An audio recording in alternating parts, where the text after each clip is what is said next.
teve que enfrentar processo no Supremo Tribunal Federal. Acho que essas questões estão superadas, né? O Supremo já se debruçou sobre isso, aí foi o pleno todo que achou por bem julgar os processos de condenação do 8 de janeiro na Corte, superado, né? Desculpa, Amanda, superado por quem está passando o pano para o Supremo Tribunal Federal, que nunca vai ser meu caso. Senador, agora eu fiquei curiosa, por que é essa eleição mais importante da vida de vocês? Essa eleição para o Senado, é essa a principal eleição desse ano, até mais importante do que a de deputado ou do que a presidência da República, e o senhor citou impeachment de ministros do STF. Esse é o principal objetivo da direita, se chegar ao Senado com uma bancada consistente? É para isso que vocês estão trabalhando? Como é que você imagina que isso vá se desenrolar a partir de 27? Amanda, não há a menor dúvida disso. Não é possível que o ministro do Supremo Tribunal Federal tenha uma esposa com um contrato de 129 milhões com um banqueiro corrupto e nada aconteça.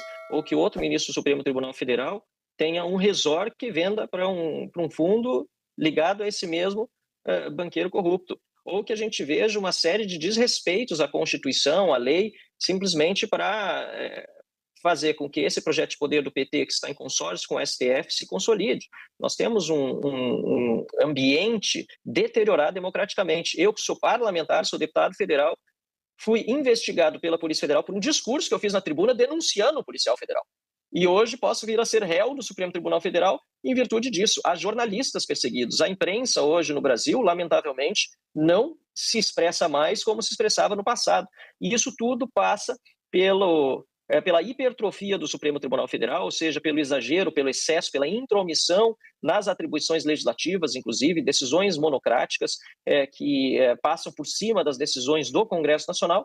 E, lamentavelmente, o Senado da República, que é quem deveria realizar, por exemplo, essa correição, o impeachment de ministro do Supremo Tribunal Federal, não o faz. Basta lembrar que o ministro Davi Alcolumbre, informado de que mais de 40 senadores, mais de 41, mais da metade dos senadores, informado por escrito, com assinatura individual de cada um, de que estavam favoráveis ao impeachment de um ministro do Supremo Tribunal Federal, declarou que se 81 senadores tivessem assinado essa petição, ou seja, mesmo que ele mesmo tivesse assinado, ele não abriria um processo de impeachment. Está errado.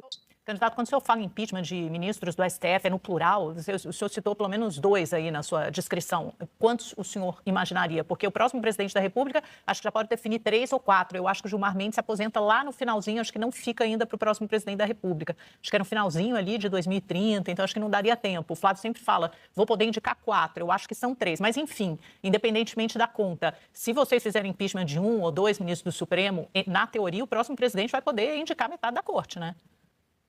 Amanda, pode ser até que um seja suficiente para os outros pedirem as contas, se aposentar. Teve um, inclusive, já se aposentou, já saiu, já começou a ver que estava dando problema. Estados Unidos, Espanha, Itália, Argentina, todos reconhecendo os excessos do Brasil, vistos cancelados. Teve um aí que decidiu se aposentar, o ministro Barroso. E se tiver impeachment de ministro, tiver maioria, e eu acredito que isso vai acontecer, talvez os outros não esperem para ver. Aliás, talvez os outros que comecem a pedir por anistia.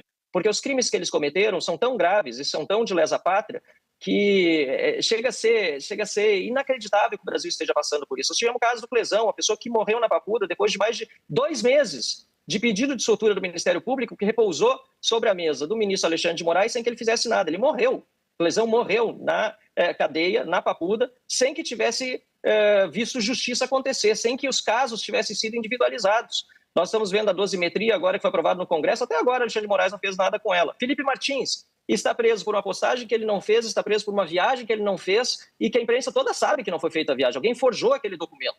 Como pode uma pessoa dessas hoje estar presa no Brasil e o responsável por isso não responder? Então, eu acho que tem de haver decisões foram referendadas por toda a turma, né? Às vezes é uma decisão tomada pelo Alexandre de Moraes, mas que é confirmada pela primeira turma do Supremo. A gente tem que, normalmente, muitas dessas decisões são confirmadas pela Corte, né? A primeira turma do Supremo tem sido chamado de Câmara, né? Câmara de Gás, porque ali é o seguinte, ali todos indicados pelo Lula, todos ali, fora o próprio Alexandre de Moraes, que de qualquer maneira também tem feito esse serviço sujo do governo Lula.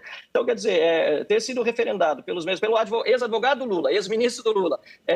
A perseguição política é muito óbvia que está acontecendo. E a posição que estão sendo, inclusive posições divergentes com o que diziam, por exemplo, no passado em relação a outros réus quando eram acusados de escândalos graves, de corrupção, por exemplo.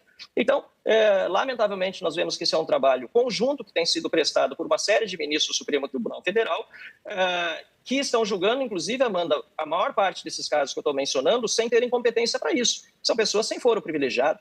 O que essas pessoas do 8 de janeiro, por exemplo, estão fazendo num processo judicial no Supremo Tribunal Federal?